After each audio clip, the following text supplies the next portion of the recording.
day after Quasi was hurt. And she's on my prayer list because she has cancer. And she just want to let me know that she's praying for Quasi. Oh, we talked through that. Trevor called to ask me about Quasi. I think he met Quasi for the first time at the meeting. I mean, they may have met, but that's when they spoke. And Dwayne was trying to, say, wow, things have changed up here. He never bought into you being a builder and that sort of thing. But I think it's time. But he's a great kid. He's a better person than he is player.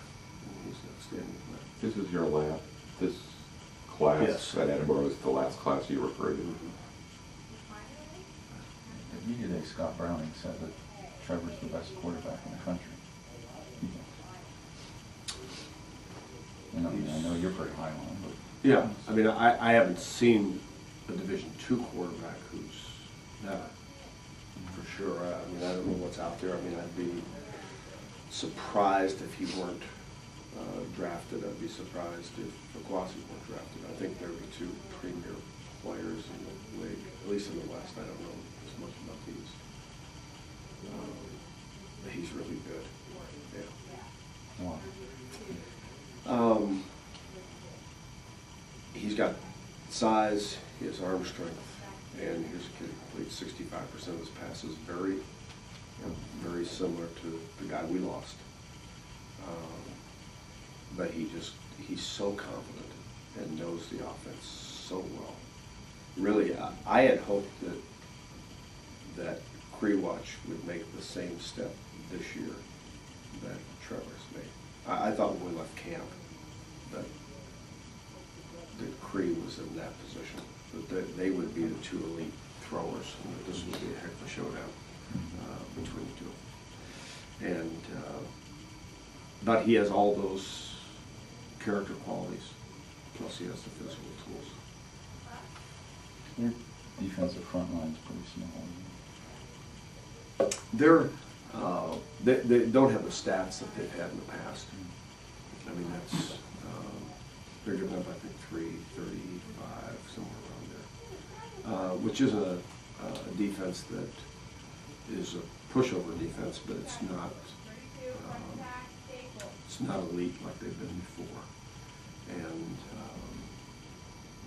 and so we've got to be able to move the ball, because to think that you're going to keep this guy to 7 points again is not real realistic. We have to really be lights out to do that. So we're going to have to be able to score.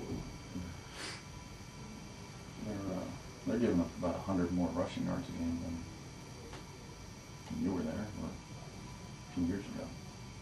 So I just wondered if the running game is the emphasis that their running game, yours, because they're not stopping the run like they used to. Yeah, they are so they're so multiple. If you go on the whatever website and look at their starting people for each game, just look on and see who they list. There are times they list 4 defensive backs, there are times they list 5 defensive backs, there are times they list 6 defensive backs.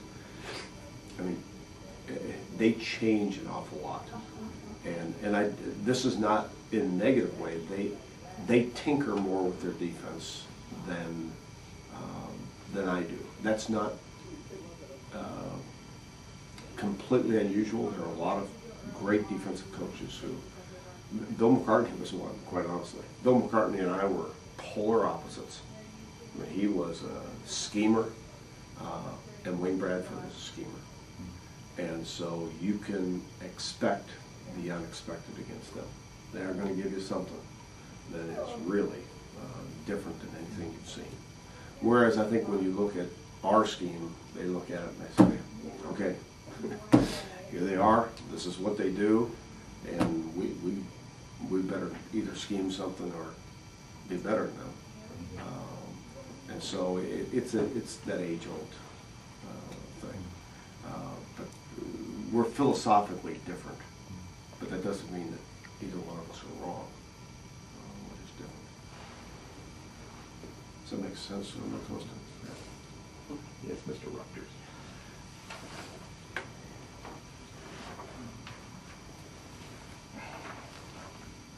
What are you playing for? No, it's a why. Because That's the goal. since I started in Little League, I kind of like to win. Yeah. That's what we're playing for. That's- One game. Let's go. And we, we'd love to improve.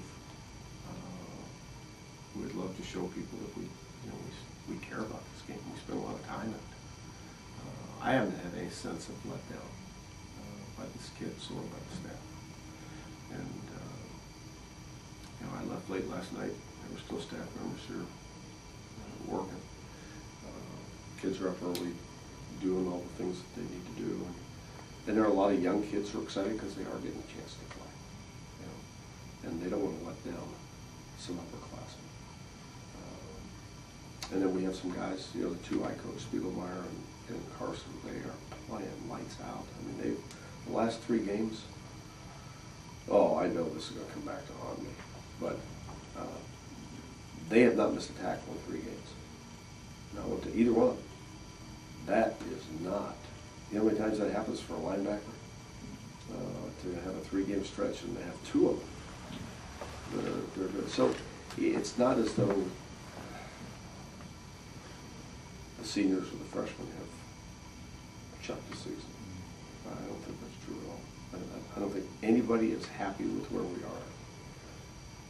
But like I said before, we're not beating them up over it. There's an understanding. It's not what we wanted, but it's the hand we've been dealt. So let's go play. For somebody who's a competitive issue, is that a double-edged sword of Division II? If you were a Division I school at 3-3, you can say, well, we can turn this around and get to a bowl game. Division II at 3-3, it's hard. Sure, and that's. I think that as a head coach, that is probably the toughest part about Division II. If that's the only reason you have to play is for the playoffs, then you can be. I've been 0-4 in Division I, and gone to the bowl game. Not the easiest way to do it, but we had Northwestern a few of the teams. But in Division II, you're right. I mean, son of a gun. If you don't win 9 games, the chances aren't in your favor. And it's possible, but they're not in your favor.